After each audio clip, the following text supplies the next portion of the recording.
नमस्कार दोस्तों।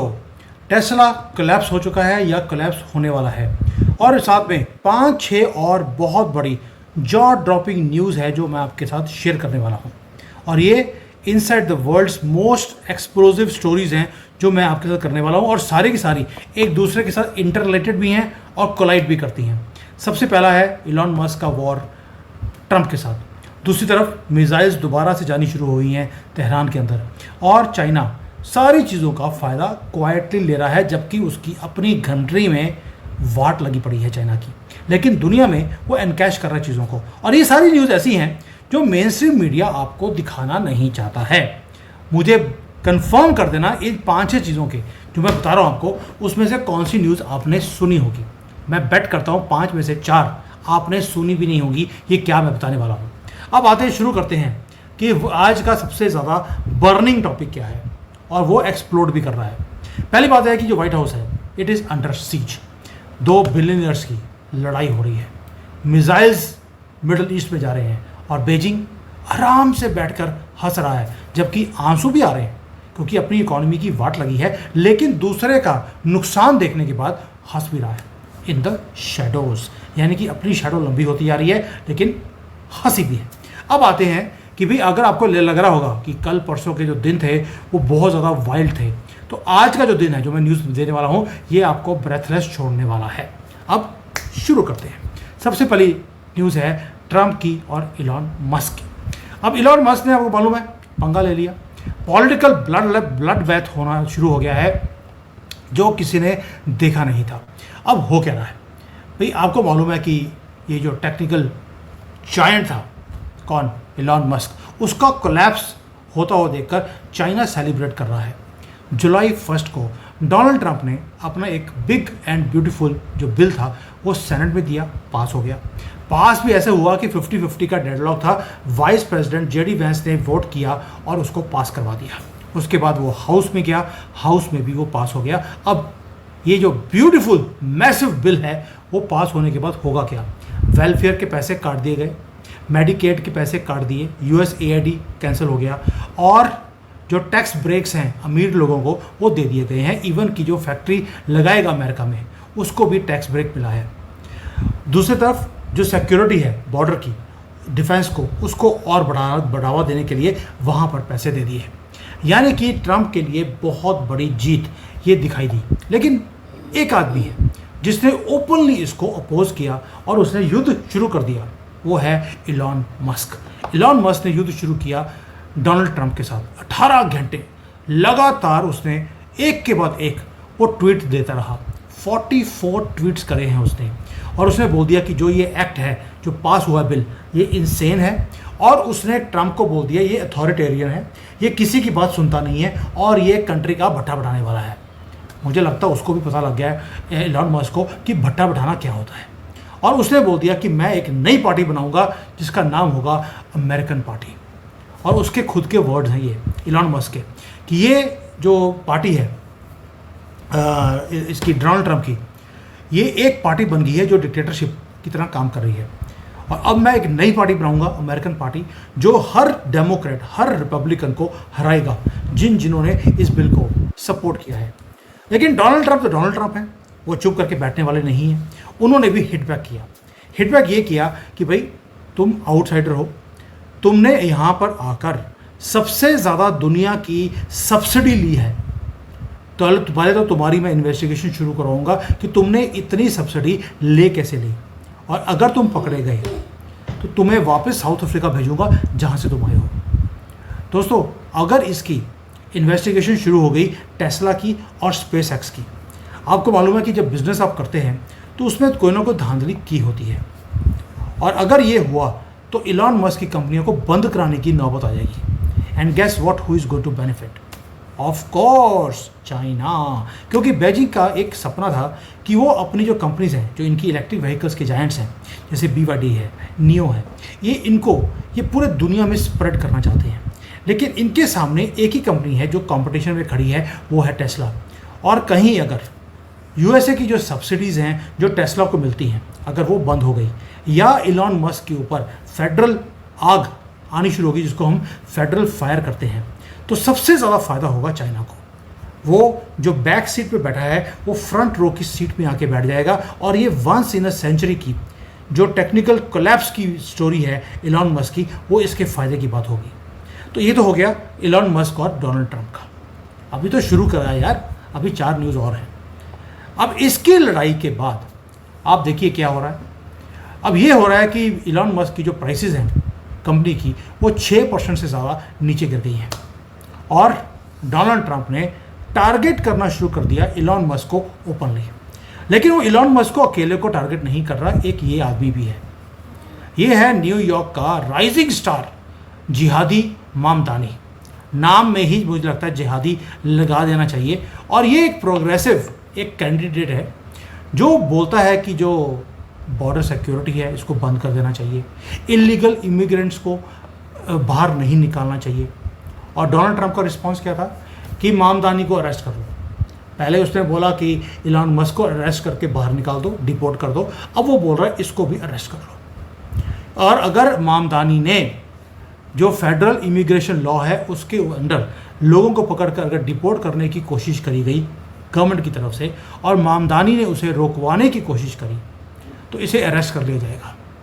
उसने साथ में एक और भी काम किया। मामदानी ने बोला कि जो बिलियनियर्स हैं वो होने नहीं चाहिए, अगर कोई बिलियनियर है उसके सारे पैसे खींच कर मैं मुसलमानों को दे दूंगा। वही काम जो राहुल गांधी बोलता है। आप समझ सकते हैं सारे जिहादी माइंडसेट एक ही हैं कि हम मेहनत करें लेकिन हमारी मेहनत के पैसे छीन कर इन जिहादियों को दे देंगे क्योंकि इनके 20-20 बच्चे होते हैं, ये बेचारे अपना ध्यान नहीं रख सकते पंक्चर लगाने के चक्कर में। अब इलॉन मस्क के बाद डोनाल्ड ट्रंप ने बोल दिया इस जिहादी को पंक्चर मैं करूंगा और इसको पंक्चर करके इसको अरेस्ट करूंगा। ये है दूसरी लड़ाई जो मामदानी के साथ ट्रंप ने ओपनली शुरू कर दी है। अब ये पॉलिटिकल डिबेट नहीं रही है, फुल ब्लोन वॉर है बिटवीन मागा सपोर्टर्स एंड मामदानी जैसे जो जिहादी को फॉलो करने वाले लोग हैं, इनके बीच में अब लड़ाई करती हुई दिखाई देती है। और जो ग्लोबल एनिमीज़ हैं, दुश्मन हैं अमेरिका के, वो क्लोजली वॉच कर रहे हैं कि इलॉन मस्क के साथ साथ मामदानी है, डेमोक्रेटिक पार्टी है, सबके साथ पंगा ले लिया डोनाल्ड ट्रंप ने। अब होगा क्या? इसलिए जब ये सारा कुछ हो रहा है और ईरान की बात ना हो वो भी हो रही है, तो अब चलते हैं ईरान में। वहाँ पर भी क्योस शुरू हो गया है, क्रिटिकल सिचुएशन पे पहुँच गया है। जब यूएसए के अंदर बिग ब्यूटीफुल बिल वो पास हो रहा था ट्रंप के लिए, तो इजराइल ने क्या किया? इजराइल ने ड्रोन अटैक किया डीप इनसाइड तेहरान और उनके वहाँ पर जाकर डीपली वहाँ पर नुकसान पहुँचाया है ईरान को। मल्टीपल जो कमांडर्स है उनको मार दिया गया है। IRGC की जो मीटिंग चल रही थी, इनके पास पूरी इन्फॉर्मेशन थी और कैसे उनको ट्रिक किया गया, एक गलत मैसेज पहुंचाकर सारे के सारे जो कमांडर्स थे वो एक जगह पे पहुंचे और उसी जगह को पिन पॉइंट डिस्ट्रॉय किया है इजराइल ने। यानी कि मोसाद का कहीं ना कहीं इसके बीच में हाथ था। लेकिन दूसरी तरफ एक और न्यूज़ भी आ रही है। न्यूज़ ये है कि सैटेलाइट इमेजेस से पता लगा है कि ईरान जो है सीक्रेट टनल्स बना रहा है फर्दो न्यूक्लियर फैसिलिटी के अंदर, और ये हैवीली फोर्टिफाइड साइट है जहाँ पे माउंटेन्स के बीच में वहाँ पर टनल्स बननी दोबारा शुरू हो गई हैं। और दोस्तों अगर वहाँ पर टनल्स बन रही हैं तो यूएसए की नेवी भी उसने भी ईरान के वाटर्स में गश्त लगानी शुरू कर दी है। यानी कि ये स्यापा अभी ख़त्म नहीं हुआ है। ईरान की सबमरीन्स वहाँ पर हैं तो एयरक्राफ्ट कैरियर्स जो अमेरिका के हैं वो भी वहीं पर हैं। एक गलती स्टेट ऑफ हार्मस में अगर होएगी तो ये कॉन्फ्लिक्ट बढ़ना शुरू हो जाएगा और अमेरिका चाहता है कि ये कॉन्फ्लिक्ट बढ़ा रहे। आपको याद है मैंने वीडियो बनाया था कि कैसे मुसलमान वर्ल्ड में खेमे में आग लगा दी है अमेरिका ने। ईरान को ख़त्म नहीं किया, जख्मी छोड़ दिया ताकि सारे डर के रहें इससे। ये आपस में शिया सुन्नी आपस में एक दूसरे को काट बांट कर ये ख़त्म हो जाए। ये सारी दुनिया के लिए बेनिफिट की बात है, ये डोनाल्ड ट्रंप बोलते हैं। अब आते हैं दूसरी तरफ कि जो ईरान के अंदर भी कुछ सब कुछ ठीक नहीं हो रहा। उनका जो डेप्यूटी कमांडर था अली फदवी, उसको अरेस्ट कर लिया गया है। क्यों? क्योंकि वो मोसाद के लिए स्पाइंग कर रहा था, खमेनी का खास आदमी है और उसे पकड़ लिया गया। यानी कि पूरी की पूरी रजीम जो ईरान की है वो आज भी पैनिक मोड में है। उसका रीज़न एक और भी है। पैनिक करने का रीज़न है रशिया। अब रशिया की एंट्री ईरान के मामले में ना हो, ऐसा हो नहीं सकता। रशिया ने धोखा दे दिया ईरान को। ये जो फाइटर प्लेन्स थे सुखोई 35 और S-400, ये इनको देना था ईरान को। ईरान ने पैसे भी दे दिए, लेकिन रशिया ने ऐन मौके पे आके बोल दिया मैं आपको ये सामान नहीं दूंगा, क्योंकि प्रेशर था अमेरिका की तरफ से। अब ईरान ने क्या किया, ईरान चला गया चाइना में जाके उन्होंने बोल दिया हम आपके 40 प्लेन्स खरीदेंगे J-10, वही प्लेन जो उन्होंने पाकिस्तान को भी दिए थे हमने गिरवा दी। लेकिन ईरान के पास कोई चॉइस नहीं है, अमेरिका देगा नहीं, रशिया ने मना कर दिया और कोई दे नहीं सकता, तो चाइना पहुंच गया। यानी कि दोबारा से चाइना की जीत हुई है। जब आप देखिए मिडिल ईस्ट में जब क्योस आता है, चाइना उसमें पैसे बनाता है। भाई फाइटर जेट्स हैं, वेपन्स हैं, अपना इन्फ्लुएंस है, वो आहिस्ता आहिस्ता अपने इन्फ्लुएंस को इंक्रीज करता जा रहा है। जब क्योंकि यूएसए और इजराइल दोनों को दोनों मिलकर ईरान की गर्दन के ऊपर उन्होंने हाथ रखा हुआ है, चाइना उसमें अंदर भी अपना फ़ायदा उठा रहा है। तभी मैंने बोला ये सारी लड़ाइयों में, बेशक वो इलॉन मस्क के साथ हो, बेशक ईरान के साथ हो, बेशक मामदानी के साथ हो, सब में एनकैश कर रहा है चाइना। अब जो सारा कुछ हो रहा है, इसके बाद एक और हो गया, यूएसए के जो पेंटागन है उन्होंने कंफर्म किया भी एक न्यूज़ को, कंफर्म ये किया है कि 2 अमेरिकन एजेंट्स वो ऑलरेडी ईरान के अंदर थे 15 साल से, जो फर्दो जो इनका न्यूक्लियर एसेट साइट है उसके अंदर सीक्रेटली बैठे हुए थे अंदर, वहाँ से डाटा दे रहे थे। और उसके बाद जो बंकर बस्टर बॉम्ब्स हैं उस इंफॉर्मेशन के हिसाब से बनाए गए ताकि वो पेनिट्रेट कर सके उस बंकर बस्टर को, बंकर्स को, और उसे अंदर से तोड़वाया जाए। जब ये एजेंट्स ने अपना काम कर लिया, फर्दों को डिस्ट्रॉय कर दिया, वो वापस अमेरिका पहुंच गए हैं। दोस्तों ये हो गया सारा ईरान का, मैंने बता दिया आपको, मैंने आपको इजराइल बता दिया, चाइना बता दिया, इलॉन मस्क बता दिया, और जो लड़ाई है वो सारी बता दी। अब आते हैं ट्रंप के ऊपर। ये एक ऐसी न्यूज़ है जो आपके इंडियन मीडिया में कभी भी किसी ने कंफर्म नहीं की होगी। वो ये है कि कोल्ड वॉर लेवल का जो इंटेलिजेंस वॉरफेयर है वो चल रहा है, और अमेरिकन प्रेसिडेंट ने क्यूबा के ऊपर भी दोबारा से सैंक्शन लगा दिए हैं कि इसके साथ कोई भी काम करेगा तो थोड़ी ऐसी थी तैसी।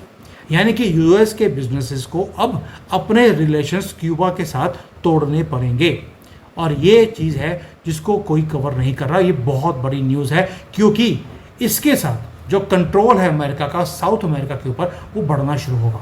और आपको मालूम है कि बाइडन बहुत ज़्यादा सॉफ्ट था इन डिक्टेटर्स के सामने, जिहादियों के सामने, लेकिन ट्रंप ने बोल दिया कि मैं ना तो डिक्टेटर्स को फंड करूंगा, ना जिहादियों को फंड करूंगा, ना उनको अपना फंड उठाने दूंगा। अब ये हो गया सारा कुछ जो मैंने क्यूबा और अमेरिका का भी कवर कर दिया। अब आते हैं चाइना के ऊपर कि चाइना डिफरेंट गेम खेलता है। जब दुनिया में आग लगी होती है तो वो गेम अपनी डिफरेंटली कैसे खेलता है। यूरोपियन यूनियन जो है वहाँ पे उन्होंने बोल दिया कि भाई चाइना अपना जो इन्फ्लुएंस है वो बढ़ाना शुरू कर दिया उसने पूरी दुनिया में, भारत में, अमेरिका में, यूरोप में। वहाँ पर फेक प्रोटेस्ट किए जा रहे हैं, वहाँ पर रिश्वतें दी जा रही हैं। इन कंट्रीज़ के अंदर इन्फिल्ट्रेट किया जा रहा है एजेंसीज़ के थ्रू, हमारे मीडिया के थ्रू, हमारे बिके हुए पॉलिटिशियंस के थ्रू, और वहाँ पर वो अपनी सॉफ्ट पावर को चाइना यूज़ करता है। जो डीप स्टेट काम करता रहा पहले पूरे दुनिया में, अब चाइना ने वही टैक्टिक्स को यूज़ करना शुरू कर दिया डेमोक्रेटिक कंट्रीज़ के अंदर। वहाँ पर फियर क्रिएट किया जा रहा है, कन्फ्यूजन क्रिएट किया जा रहा है, और लोगों को एक दूसरे के खिलाफ किया जा रहा है, कभी जाति के नाम पर, कभी पॉलिटिकल पार्टी के आइडियोलॉजीज़ के नाम पर, कभी धर्म के नाम पर। चाइना ये सारे काम बहुत ब्यूटीफुली एक इल्यूजन क्रिएट करने का काम ये सारी कंट्रीज़ में कर रहा है। लेकिन चाइना के अंदर भी कुछ ज़्यादा चीज़ें अच्छी नहीं हैं। दोस्तों यहाँ पे ये फॉर्मर टीवी स्टार था बहुत ही बड़ा, आज ये जोमेटो जैसी कंपनी में डिलीवरी बॉय का काम करता है। यानी कि इतनी बड़ी सेलिब्रिटी आज सिर्फ डिलीवरी बॉय का काम इसलिए कर रहा है क्योंकि इनकी जो फिल्म इंडस्ट्री है वो कोलैप्स कर रही है। फिल्म इंडस्ट्री कोलैप्स होने का रीज़न है कि इन्होंने बोल दिया हम अमेरिकन मूवीज़ को चलने नहीं देंगे। सारे थिएटर हॉल खाली पड़े हैं क्योंकि वहाँ पर अमेरिकन मूवीज़ एक डिफरेंट सिस्टम है। जैसे वो मूवीज़ बनाते हैं वो ना तो ये कोई फॉरेन की मूवी और चलने देते हैं, चाइनीज़ मूवी इतनी अच्छी नहीं है, और ये जो एक्टर्स हैं सारे ये एक नहीं है, यहाँ पे 3-4 बहुत बड़े एक्टर्स थे, सारे के सारे ऑनलाइन अपने भीख मांग रहे हैं कि भाई हमें काम दे दो, हमें जॉब दे दो, हम 3-4 हज़ार RMB में काम करने को तैयार है। डिलीवरी बॉय का काम कर रहा है जो बहुत बड़ा एक स्टार रहा हो। ये है रियलिटी जो चाइना के एंटरटेनमेंट इंडस्ट्री जो कोलैप्स होगी उसकी भी है, प्लस जो बाकी इंडस्ट्रीज़ है उसका भी यही हाल है। मैंने आपको बताया कि मेरी पहले पुरानी कंपनी होती थी जिसके लिए मैंने काम किया, 2 साल मैं कंसल्टिंग करता रहा हूँ और उसके बाद मैंने अपनी कंसल्टिंग मेरा कॉन्ट्रैक्ट ख़त्म हो गया, मैंने छोड़ दिया। अभी मुझे पता लगा कि कंपनी वो ऑलरेडी बंद होने वाली है क्योंकि इकॉनमी डाउन है और जो चेयरमैन ऑफ द कंपनी है वो भी डिलीवरी लेडी का काम कर रही है। यानी कि ड्रीम फैक्ट्रीज जो होती थी आज ग्रेवयार्ड बन चुकी हैं और चाइना की जो इकॉनमी है जैसे जैसे स्लो होती जा रही है उतना प्रोपेगेंडा इनका दुनिया भर में वो बढ़ता जा रहा है। यानी कि अमेरिकन लीडर्स लड़ रहे हैं, चाइना वेट कर रहा है। ईरान की और इजराइल की लड़ाई चल रही है, चाइना वेट कर रहा है। कंट्री के अंदर वाट लगी है लेकिन लंबी गेम खेलने के लिए चाइना हमेशा तैयार रहता है। दोस्तों ये कोई जो युद्ध चल रहा है ये कंट्रीज़ के बीच में, मिलियनियर्स के बीच में कोई मिसाइल्स और आइडियोलॉजीज की लड़ाई नहीं है। यहाँ पर एक लड़ाई है कौन ज़्यादा बोलता है और कौन चुप रहता है। आप देखिए 2 लोग हैं जो बिल्कुल 3 लोग जो बिल्कुल चुप करके काम करते हैं। एक है पुतिन, मोदी और शी जिनपिंग। तीनों साइलेंट है क्योंकि आज की दुनिया में जो साइलेंटली काम करेगा वही जीतेगा और जो शाउट करके काम करेगा उसको कहीं ना कहीं मात मिलेगी। जैसे डोनाल्ड ट्रंप है, कभी जीतता है कभी हारता है।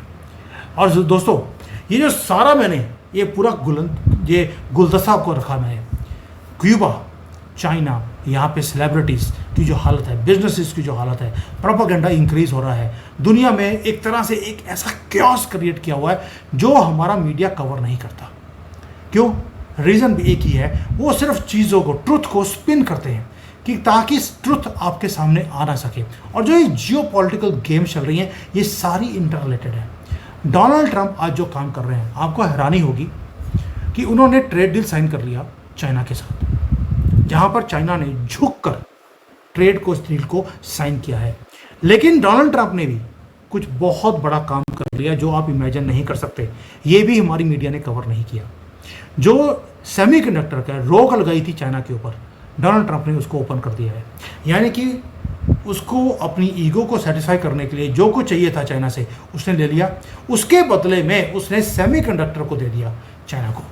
क्या आपको मालूम था ये न्यूज़ का?